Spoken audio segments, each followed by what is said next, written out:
What office worker out there at some point in their ambitious career ever thought, nah, I don't want that corner office with the spectacular view?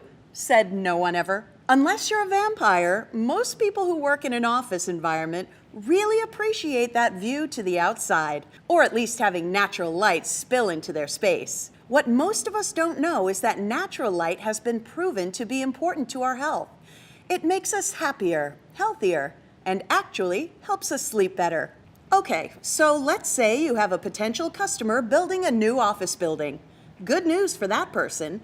He or she can plan on window schemes and skylight fixtures all day long, strategically placing them throughout the space to the delight of all the building's occupants. Let's toast with some champagne.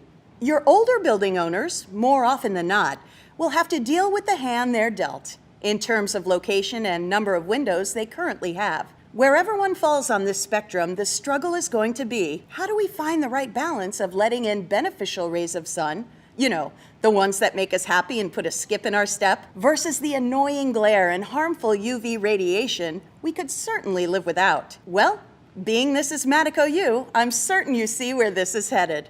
Once again, window film is the solution to this dilemma, allowing the building occupants the benefits of the sun's natural light while filtering out the damaging and bothersome rays. And what's really wonderful, besides the cool, comfortable space window films create by rejecting heat from the outside, is that these busy movers and shakers will be free to open the office blinds and let the sunshine in, not only to improve productivity, but to improve nighttime sleep as well. For more information about the benefits of daylight exposure in the office, check the download content that accompanies this video.